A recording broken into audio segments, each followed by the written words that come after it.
भगवान श्री कृष्ण जी एक जगह अर्जुन को नारद को वचन करते हैं। जब उन्होंने पूछा कि भगवान आपका वास कहाँ है, तो उन्होंने ये वचन किए कि नाहं वसामि वैकुंठे योगिनां हृदयं न च यत्र गायन्ति मम भक्ता तत्र वसामि नारदः तत्र तिष्ठामि नारदः। ना मैं बैकुंठ में बसता हूँ और ना ही मैं योगियों के हृदय में बसता हूँ, जहाँ मेरे भक्त प्यार से मिलकर महिमा का गायन करते हैं, प्रेम का गायन करते हैं, वहाँ मेरा वास है। मैं वहाँ प्रतिष्ठित होता हूँ। ये महिमा गा रहे हैं कि प्रेम पूर्वक भजन गाना चाहिए, सूखा रूखा नहीं, बड़े प्यार से, बड़े प्रेम से अपने इष्ट, अपने गुरु, अपने भगवान की महिमा गानी चाहिए। अर्थात जो लोग अभी हमने ज्ञान की यात्रा करी, अपनी आत्मा की महिमा गाई, भक्ति की यात्रा करें, एक बार अपनी आत्मा के साथ साथ परमात्मा की भी महिमा गाएं।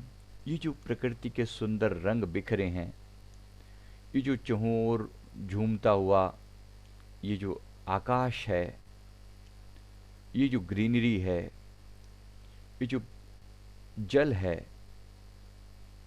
ये जो खूबसूरती है प्रकृति की, ये कहाँ से आई?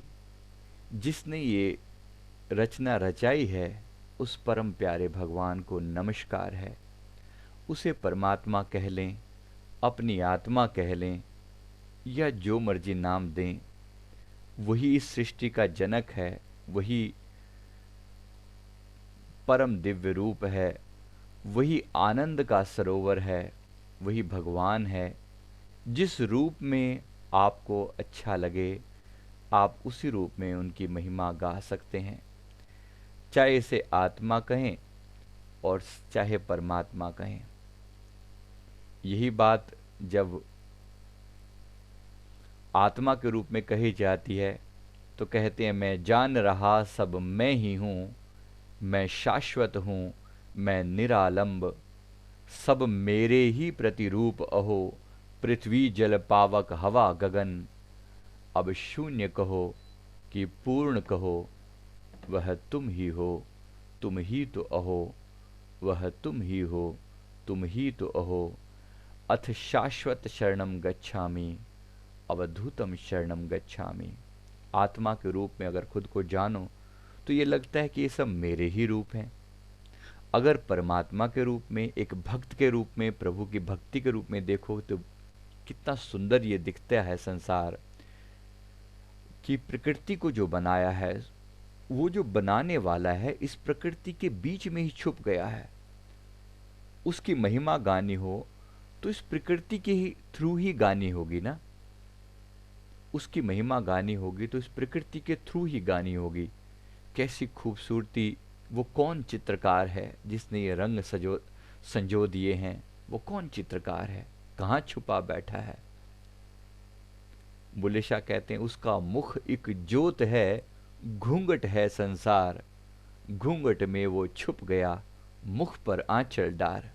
उसका मुख एक ज्योत है, ये संसार घूंघट है। बताने का अंदाज है, बड़ा खूबसूरत अंदाज है। जैसे कोई नई नवेली दुल्हन और वो चेहरे पर घूंघट तो वो लोग डाल के होते हैं, तो भाई उनके मुंह दिखाई देते हैं। तो परमात्मा की मुंह दिखाई क्या है? इस प्रकृति को उसने घूंघट की तरह अपने ऊपर ओढ़ रखा है। खूबसूरत है, परम खूबसूरत है वो, लेकिन छुपा बैठा है, छुपा बैठा है भीतर। उसको प्रकट करना है। ये घट घट मेरा साइया, सूनी सेज न कोए, बलिहारी उस घट के जिस घट प्रगट होए। बलिहारी उस घट के जिस घट प्रगट होए। बैठा सबके हृदय में है, कोई हृदय उसके से सूना नहीं है, बट बलिहार हूं उस घट के जिसके हृदय में वो प्रकट हुआ है। क्या आपके हृदय में हुआ है? अपने आप से पूछें। वो जो आनंद का सरोवर बहता है, वो जो आंखों से अचानक कभी कभी अश्रु धारा प्रवाहित होती है, वो जो प्रेम की लगन लगती है, वो जो दिल के अंदर कभी कभी एक हुक उठती है, वो परमात्मा का प्रकट रूप है। जरा प्यार से जाने उसे। कोई अलग थोड़ी ही परमात्मा कोई 4 हाथ पैर वाला भगवान बन के थोड़ी आ जाएगा, जरूरी थोड़ी है। आनंद के रूप में आएगा, एक भक्त के हृदय के अंदर भाव के रूप में आता है। उस भाव को पहचाने। प्रेम के रूप में आंखों से कभी कभी बहता है, और बहे तो समझ लेना कि प्रभु प्रकट हो रहे हैं। और कैसे, जरूरी थोड़ी है कि हमेशा आंखों के आगे आ ही जाए। आ भी जाता है, ऐसा नहीं है कि वो आता नहीं है, आ भी जाता है। एक बार हमारे दिल्ली में, एक बार हमारी एक दरबार की, गुरु दरबार से जुड़ी हुई एक लेडी, एक भक्ता ने गुरु महाराज जी को बड़े प्यार से याद किया करती थी। हर रोज वो दूध का भोग लगाया करती थी। तो उस समय दिल्ली में जो है ये नई नई मदर डेयरी खुली थी। तो उस समय जब तक मदर डेयरी नहीं थी तब तक ये दूधिया लोग जो ये डायरेक्टली दूध देकर जाते थे। आसपास के गांव से लोग जो है ना वो टैंकर भर भर के लाते थे, फिर वो जगह जगह बांटते थे। तो वो इस लेडी को उस चीज पर थोड़ा भरोसा था, जैसे होता है भाई चलो रोज दूध आता है, शुद्ध होता है दूध, उसके हिसाब से। फिर एक दिन अनाउंसमेंट हुई कि भाई अब जो है ये दूधियों वाला सिस्टम नहीं रहेगा, और अब है भी नहीं, ना के बराबर है भाई। ये दूधियों वाला सिस्टम नहीं रहेगा, अब डायरेक्टली जो मदर डेयरी का दूध ही चलेगा। तब उसके बारे में, मदर डेयरी के दूध के बारे में बहुत सारी नेगेटिव बातें फेमस थी। भाई ये बड़ा अशुद्ध होता है, इसमें कुछ केमिकल मिले होते हैं, मिले भी होते हैं, ऐसी बात नहीं है, बट चलो हमें उसमें क्या जाना। मकसद ये था कि जब वो ऐसा हुआ तो ये लेडी मन में कश्मकश में है कि भाई मैंने सुना है कि दूध जो होता है ये बड़ा अशुद्ध होता है। अब रोज उसका नियम था कि दूध आता, वो गर्म करती, सबसे पहले अपने गुरु महाराज जी को, अपने इष्ट देव भगवान को भोग लगाती, और फिर बाकी का कार्यक्रम घर में चलता, सबके लिए जो भी खाना पानी बनाती, नाश्ता बनाती। तो अब वो जब उस दिन दूध ये नहीं आया, और वो उस दिन तो सिर्फ मदर डेयरी का दूध ही मिला, क्योंकि मना कर दिया गया, पूरी चारों हर तरफ मना कर दिया गया। तो मदर डेयरी का दूध मिला। अब वो दूध लेकर गर्म करके भगवान जी की मूर्त के सामने बैठी हुई है। हे प्रभु, अब ये भोग कैसे लगाऊं? मैं पंजाबी में बात कर रही है कि मेरे को, मैंने सुना है कि ये दूध तो बड़ा अशुद्ध होता है, कि ये भोग कैसे लगाऊं? मैंने इसमें तो मतलब पहले जो होता था उस पर भरोसा था, इस पर तो भरोसा नहीं है। ये है कैसा है, आपके लायक है कि नहीं है? क्योंकि अपने भगवान को अगर कोई चीज अर्पण की जा रही है तो वो शुद्धतम रूप में हो। नहीं, एक भक्त का हृदय तो यही बोलता है। तो उसने अपने मन के भाव करिए, बड़ी देर से कशमकश में खड़ी हुई है, आंखों से आंसू बह रहे हैं, प्रार्थना कर रही है, प्रभु कैसे भोग लगाऊं इसका? शुद्ध है नहीं है, मन में भरोसा नहीं है, कैसे करूं? उसके प्रेम की महिमा, अभी जो हमने, जो गुरु महाराज जी ने जो बात कहलाई कि ना हम बसामी बैकुंठे योगी नाम हृदयम नच, मैं वहां नहीं मैं वहां नहीं बसता जहां पर बैकुंठ है, मैं वहां भी नहीं बसता जहां पर योगियों के हृदय में भी नहीं बसता। यत्र गायंती मम भक्ता तत्र तिष्ठामि नारद, जहां पर मेरे भक्त मेरी प्यार से मुझे याद करते हैं, मैं उनके हृदय में वास करता हूं। तो यहाँ मेरे प्रभु जो कि कण कण में वास करते हैं, उस भक्तानी के हृदय में भी हैं, तो उस भक्तानी के हृदय से प्रकट हो जाते हैं। प्रकट होकर साकार रूप में सामने खड़े हैं। कहते हैं भक्तानी कौन सी कश्मकश में है, कौन सी कश्मकश में है, क्या सोच रही है मन में बार बार? अरे तू जो ले आएगी हम तेरे सब चीज को स्वीकार कर लेंगे, हम ये मदर डेयरी का दूध भी हमें स्वीकार है, ले आ गर्म करके। ये मेरे प्रभु की महिमा है। बड़े प्यार से प्रकट हुए, सुंदर उसको दर्शन भी दिए, अपना प्यार भी दिया, और साकार रूप में सामने आकर खड़े हो गए और दर्शन दिए, और बड़े प्यार से कहा कि जो जो तू देगी वो हमें स्वीकार है, तू चिंता मत कर। तेरे भाव हमें प्यारे हैं, तेरे भाव हमें प्यारे हैं, क्योंकि भाव का भूखा हूं मैं। भाव बिन दरकार नहीं, भाव के बिना कुछ भी दरकार नहीं है, कुछ भी नहीं चाहिए। उस प्यारे को और किससे कैसे कोई रिझा सकता है? सारा ऐश्वर्य उसका है, कोई उसे साधनों से रिझा लेगा क्या? कोई दो चार नोट चढ़ा के रिझा लेगा क्या? क्या रिझा लेगा? किस तरीके से कोई रिझा लेगा उसे? सिर्फ हृदय के भाव से, प्यार से वो रीझ सकता है। इसलिए प्यार, दिल अर्पण करें अपना, दिल से याद करें बार बार, दिल से उन्हें याद करें जिन्हों का इश्क सादिक है। वो कब फरियाद करते हैं, लबों पे मोहरे खामोशी दिलों में याद करते हैं। जिन्हों का इश्क सच्चा है, सादिक है, वो कब फरियाद करते हैं, लबों पे मोहरे खामोशी। अर्थात मुंह से वो चुप रहते हैं, जुबान बंद रहती है, ज़्यादा लोगों के सामने वो नहीं गाते, लेकिन दिलों में याद करते हैं। उनका रोआ रोआ याद करता है अपने ईश्वर, अपने परमात्मा के, जिस रूप को भी आप मानते हो। मैं नहीं कह रहा हूं कि मेरे गुरु महाराज जी, आपके इष्ट, आप जिनके प्रति आपके मन में श्रद्धा है, वो प्यार को बढ़ाइए, भाव बढ़ाइए। जिनके प्रति भी श्रद्धा है, उस प्यार को बढ़ाइए, भाव को बढ़ाइए कि आपका रोआ रोआ उसे याद करे। एक याद तुम्हारी याद रहे और दिल में किसी की याद ना हो। मेरे दिल की सुंदर नगरी में कोई तेरे सिवा आबाद ना हो। ये मेरी निगाहें तेरे ही दीदार की भगवन प्यासी हों। ना दास रहे कोई दिल ऐसा जिस दिल में तुम्हारी याद ना हो। ना दास रहे कोई दिल ऐसा जिस दिल में तुम्हारी याद ना हो। एक भक्त का हृदय प्यार से भरा हुआ है, देखना, वो अपना कल्याण तो कर ही रहा है, लेकिन दूसरों के कल्याण की भी बात करता है साथ में। ना दास रहे कोई दिल ऐसा जिस दिल में तुम्हारी याद ना हो। कोई दिल ऐसा ना रहे जिस दिल में तुम्हारी याद ना हो। बड़े प्यार से याद करता है। जिन्हों का इश्क सादिक है, वो कब फरियाद करते हैं, बोलते नहीं है, वो लोगों के सामने गाते नहीं है कि मेरा परमात्मा से इतना प्यार है, मेरा अपने भगवान से इतना प्यार है, गाते नहीं है, लेकिन उनका रोआ रोआ बोलता है, उनकी आंखें बोलती हैं, उनका हृदय बोलता है। कैसे प्यार से याद करते हैं अपने प्रभु से, केवल उसकी खुशी मांगते हैं, प्रेम मांगते हैं, आनंद मांगते हैं। एक लेडी, एक भक्तानी जो है, गुरुदेव के चरणों में एक बार गई। हम लोग जाते हैं अपनी लंबी लिस्टें लेकर भगवान के चरणों में, दो को देखा है, ऐसी लिस्टें होती हैं कि बस पूछो ना। 1-1 किलोमीटर लंबी तो उनकी लिस्टें होती हैं, डिमांड होती हैं, मांग होती है, ये दे दो, वो दे दो, फलाना चाहिए, ढिमका चाहिए, बेटे की शादी करा दो, नौकरी लगा दो, ये करवा दो, फलाना कर दो, ढिमका कर दो, मकान बनवा दो, नई गाड़ी दिलवा दो, ऐसा चाहिए, वैसा चाहिए, पता नहीं क्या क्या डिमांड होती हैं।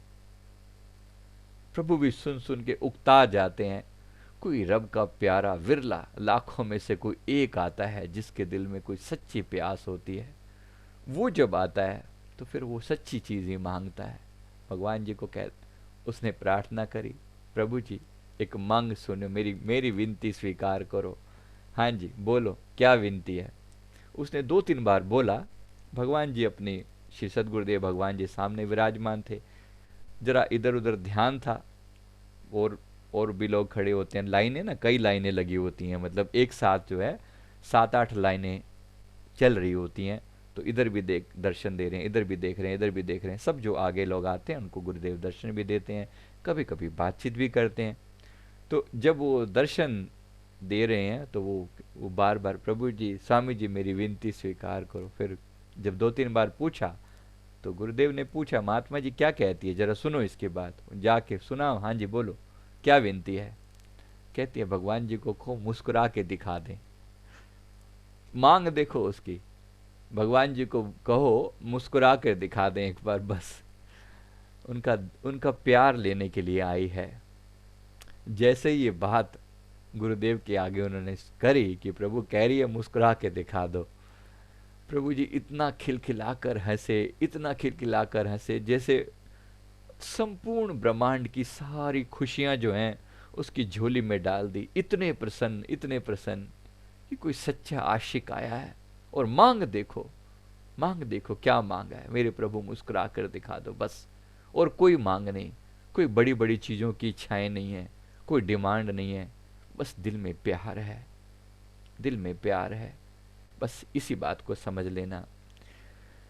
ये प्यार का सौदा है, सिर धड़ दी बाजी है, असा दुनिया तो की लेना, मेरा सतगुरु राजी है।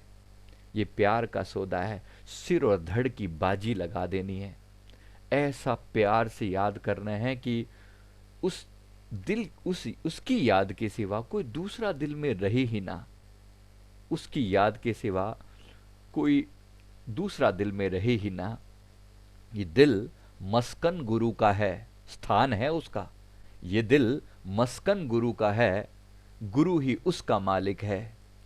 ख्याले गैर गर आए तो दर्शन हो नहीं सकता। ख्याले गैर गर आए तो दर्शन हो नहीं सकता। ये दिल मस्कन गुरु का है, गुरु ही उसका मालिक है। तो सतगुरु को अपने समर्पण करना, दिल से समर्पण करना, देना जरा प्यार से। तो ये दिल मस्कन गुरु का है, ये स्थान है उसका। यहां बिठा लो या यहां बिठा लो, सब जगह है तो उसी का पसारा। तो इसलिए प्यार से ये जो इश्क का रास्ता है, प्यार का रास्ता है ना, ये सिंपल है। वो दूरियां मिटा देता है। अभी अभी याद करो, अभी अभी हाजिर हैं। योगियों के हृदय में तो कभी आएंगे तब आएंगे ना। वो पहले अपने हृदय को शुद्ध करता है, प्योरीफाई करता है। यहाँ क्लीन कर, वहाँ क्लीन कर, ऐसे विचार कर, वैसे विचार कर। शुद्धतम निरालंब होता है, निर्विकार होता है, बार बार अपने आप को समेटता जाता है, समेटता जाता है, समेटता जाता है अलग अलग तरीकों से। और फिर एक समय आता है कि जब वो शुद्ध हो जाता है, फिर प्रभु को अंत में, जो बहुत वैरागी होते हैं, अंत में इनको भक्ति के मार्ग पर लाया जाता है। ये फिर बता दूं आपको अच्छे से। इसलिए याद रखना इस बात को, भक्ति अंतिम सच्चाई है। बड़े बड़े योगी भी, आप जानते हैं, जो जो भगवान श्री कृष्ण की जो गोपियां थी, वो बस वास्तव में पिछले कई जन्मों से चले आ रहे ऋषि, महर्षि, तपस्वी, योगी थे। कई कई जन्मों के तप करने के बाद जब बिल्कुल सूख जाते थे, सूख के कांटे हो जाते थे, तब जाके वो परमात्मा से मांग रखते थे कि प्रभु, ये तो मन के अंदर का जो निर्विकार हो गया है मन, कोई विकार नहीं है, कोई विचार नहीं है, कोई विकार नहीं है, लेकिन प्रेम तो है नहीं, आनंद नहीं है, सूख गया है सब। तो योग का मार्ग जो है वो कभी कभी सुखा देता है। मैं कह रहा हूं दोनों को साथ लेके चलना, दोनों को साथ लेके चलना। थोड़ा योग, थोड़ी भक्ति, थोड़ा योग, थोड़ी भक्ति, थोड़ा ज्ञान भी, थोड़ी भक्ति भी, थोड़ा ध्यान भी, थोड़ी भक्ति भी। ये तड़का बना देना बड़े प्यार से। क्योंकि हर समय आप मीठा नहीं खा सकते, हर समय आप खट्टा भी नहीं खा सकते। कभी कभी थोड़ा मीठा चलता है, थोड़ा खट्टा चलता है, थोड़ा नमकीन चलता है, थोड़ा कड़वा भी चल जाता है। कभी कभी करेले थोड़े कड़वे होते हैं, लोग खाते हैं उनको भी। तो सारी चीजों की जरूरत है शरीर को। इसलिए बड़े प्यार से मिक्सिंग करके, बड़े प्यार से। तो कभी कभी लोग पूछते हैं ऐसे ही कि क्या, कौन सा रास्ता सर्वश्रेष्ठ है? अंतिम जो आनंद है वो भक्ति में है। क्योंकि भक्त की कोई मांग ही नहीं है, मांग नहीं है। वो शुद्ध होता होता होता होता कई जन्मों के प्रताप से, कोटि जन्म के पुण्य से सतगुरु मिले कबीर, कोटि जन्म के पुण्य से। तो ये जो सतगुरु का मिलना और भक्ति की प्राप्ति होना, ये करोड़ों जन्मों का पुण्य है। जब इकट्ठा होता है तब जाके हम सतगुरु के चरणों में पहुंचते हैं, उनका प्यार पाते हैं। इसलिए जरा प्यार से अपने हृदय में बुलाना, प्यार से उन्हें अपने हृदय में समेटना, संजोना। कभी आत्मा के रूप में, अभी आत्मा वाला सत्संग था ना सारा, आत्मा को जान रहे थे, शुद्धतम, अकर्ता, अभोक्ता, ना इधर ना उधर। लास्ट में फिर क्या हुआ? फिर भक्ति, फिर प्रेम। मेरे गुरु महाराज जी ने दोनों को बड़े प्यार से मिक्स करने का रास्ता बताया। इसलिए अटकना मत, एक पे मत अटक जाना, दोनों में आनंद लेना। दोनों का अपना आनंद है, प्रेम का अपना आनंद है। और ये प्रेम का रास्ता बड़ा सीधा है, बड़ा बड़ा आनंदमयी है। इसलिए प्रेम में भी डुबकी लगाना और योग भी करना। योग शुद्धता देता है। योग जो है, बकवास को काटने में योग बड़ा सहयोगी है। जो हम श्वासों के द्वारा जाप कर रहे हैं ये भी, और चक्र शुद्धि करते हैं अपने, वो क्या करता है, वो हमारे बंधन काटता है। वो बंधन काटता है। चक्रों को शुद्धि से क्या होता है और क्या होता है, डर मिट जाता है।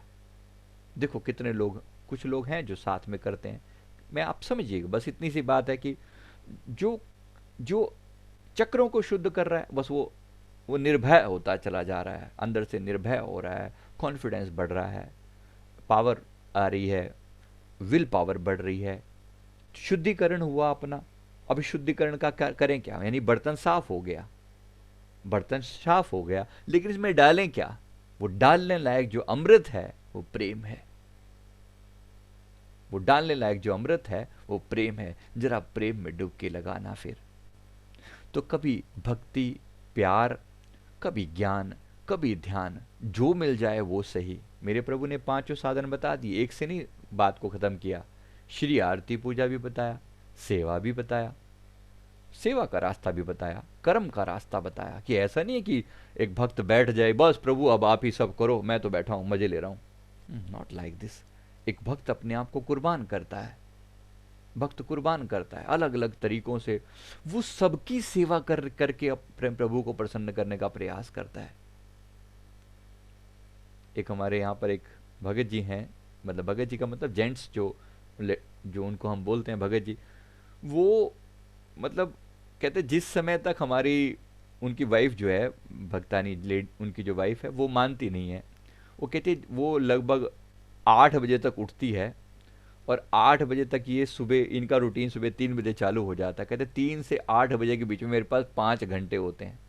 मैं 2 ढाई घंटे तो अपना सिमरन करता हूँ, मेडिटेशन करता हूँ, फिर 1 घंटा गुरुदेव की आरती पूजा करता हूँ, 10-15 मिनट स्नान में नहाने में लग जाते हैं, 1 घंटा गुरुदेव की आरती पूजा, उसके बाद घर वालों के लिए नाश्ता तैयार करता हूँ। जब पत्नी जी जब तक उठती हैं तब तक मैं ये सब कर चुका होता हूँ। 8 बजे तक उसके लिए सब कुछ रेडी होता है। बच्चों के लिए भी नाश्ता बना के मैं ऑफिस निकल जाता हूँ, उसके बाद श्रीमती जी उठती हैं। मैं अपने फर्ज से पीछे नहीं हटता। सारे योग आ गए देखो, ज्ञान भी किया, ध्यान भी किया, कर्म भी किया, और सतगुरु के प्रति प्रेम ऐसा कि बस पूछो मत। सारे योग उसमें लगा दिए। बस जिसने मान लिया कि वो एक, मुझे इस जीवन को सफल करना है, याद रखना ये मौका है, गोल्डन चांस है ये। भक्ति गुरु सेवा ते भक्ति कमाई, तब ए मानुष देही पाई। इस देही को सिमरें देव, सो देही भज हर की सेव। ये देह मिली है ये परमात्मा की दी हुई ये सुंदर शरीर मिला है, इसका यूज कर ले, इसका इस्तेमाल करके उसी को समर्पित कर दे, उसी को समर्पित कर दे। जिसका जिसकी वस्तु तिस आगे राख, प्रभु की आज्ञा माने माथ, तिस तय चौगुण करे निहाल, नानक साहेब सदा दयाल। नानक साहेब सदा दयाल। जिसकी वस्तु उसी के आगे रख दे, शरीर उसका है उसी को समर्पित कर दे, ये आंखें उसकी हैं उसी के दर्शन कर, ये कान उसके दिए हैं उसी की महिमा सुन, ये मुंह उसका है उसी की महिमा गा, ये धन उसका है तो उसी का धन उसी की सेवा में समर्पित कर। जो मिटता है, जो मिलता है, जिस तरीके से हो सकता है सब कुछ कुर्बान कर दे, सब कुछ कुर्बान कर दे, तन भी, धन भी, मन भी। अब मन के अंदर क्या विचार उठते हैं तो विचारों को ज्ञान में लगा दे, उसकी सोच में लगा दे। और अगर भाव उठते हैं हर भाव को शुद्ध करके परमात्मा की भक्ति में लगा दे। सब कुछ समर्पित हो गया ना, और क्या बचा फिर।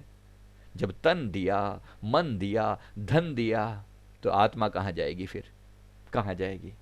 उसी को तो तलाश करेगी, और कहां जाएगी, उसी में तो लीन हो जाएगी। जहां तन गया वहां मन गया, वहां धन गया, तो आत्मा भी तो वही है ना, अलग थोड़ी है। ये पूरा एक इंटीग्रेटेड सिस्टम है, ये इंटीग्रेटेड सिस्टम है। इस सिस्टम के अंदर सब चीजें आपने एक एक करके समर्पित कर दी तो परमात्मा को सब समर्पण हो गया। तो अंतर में आपने खुद को परमात्मा को दे दिया तो याद रखना, जिसकी वस्तु तिस आगे राख, प्रभु की आज्ञा माने माथ, तिस ते चौगुण करे निहाल। आपने अपने आप को दिया तो वो कम है क्या? वो भी अपना आपा आपको दे डालेगा, बराबरी का हिसाब रखता है वो, और कई गुना। तिस्ते चौगुण करे निहाल, 4 गुना कर देगा वो। तिस्ते चौगुण करे निहाल, नानक साहेब सदा दयाल। वो जब देगा तो फिर कमी रखेगा क्या? वो ऐसा सुधारेगा, सतगुरु शिष्य का हलत पलत संवार है। सतगुरु शिष्य को जी नाल संवार है, अपने हृदय से संवार कर रखता है। श्री गुरु महाराज जी ने, मेरे प्रभु ने फरमाया था, कहते आप मेरे हृदय में बसते हो। सबको संगत के बारे में ऐसे फरमाया था कि सतगुरु के जो सेवक हैं, जो दिल से हमें प्यार करते हैं, वो हमारे दिल में बसते हैं। लोक परलोक उजड़ जाए, चाहे ब्रह्मांड तहस नहस हो जाए, चाहे प्रलय हो जाए, चाहे महाप्रलय हो जाए, मेरे भक्त मुझ में समाये हैं और मैं अपने भक्तों में। ये भगवान का वचन है, गुरुदेव का पावन वचन है कि हम अपने भक्तों को अपने अंदर समेट लेंगे। कोई ऐसी तकलीफ आने दे, अगर आ जाती है, पहले बात तो आने नहीं देंगे, अगर आ जाती है ऐसी चीज तो अपने भक्तों को अपने हृदय में समेट लेंगे। वो भक्त सदा मेरे हृदय में वास करते हैं और मैं उनके हृदय में वास करता हूं। ये उनका वे है, भगवान जी का कहने का स्टाइल है। तो इस प्यार से इस चीज को कंप्लीटनेस की तरह से देखना है और प्रेम में, आनंद में डूबना है। आइए, ये जो प्रेम वाली लीला है इसको आगे कंटिन्यू करेंगे। इसी प्रेम में थोड़ी अच्छी गहरी डुबकी लगाएंगे। ना दास रहे कोई दिल ऐसा, जिस दिल में तुम्हारी याद ना हो। एक ऐसा समय आए जब इस पृथ्वी के कोने कोने में तेरा प्यार बसा हो प्रभु, हर जगह तेरा प्यार बसा हो। केवल मेरा ही हृदय पुलकित हो ऐसा नहीं, मैं चाहता हूं कि सारा ब्रह्मांड इस प्रेम में लीन हो जाए। अभी भी तो लीन है। ये हवाएं किसकी महिमा गाती हैं, किसकी खुशबू लिए घूमती हैं। ये आसमान किसकी महिमा में छतरी बनकर खड़ा हुआ है। ये वृक्ष आखिर खड़े हुए करबद्ध खड़े हैं, किसकी महिमा गा रहे हैं? उसी की तो, उसी चित्रकार की तो महिमा चल रही है। और वो क्या रहा है? आनंद लें इस प्रकृति का, कण कण में उसी का वास है, घट घट में वही बस रहा है। बस बार बार अपने दिल से प्रार्थना करें कि प्रभु मेरे हृदय में ऐसे ही बसे रहो, ऐसे ही, कभी प्रेम रूप में, कभी ज्ञान रूप में, कभी ध्यान रूप में, कभी कर्म रूप में, कभी सांख्य योग, जो योग जैसे समझ आता है वैसे सब कुछ समर्पित हो जाए, फिर आनंद ही आनंद होगा। Thank you very much. बोलो जयकारा बोल मेरे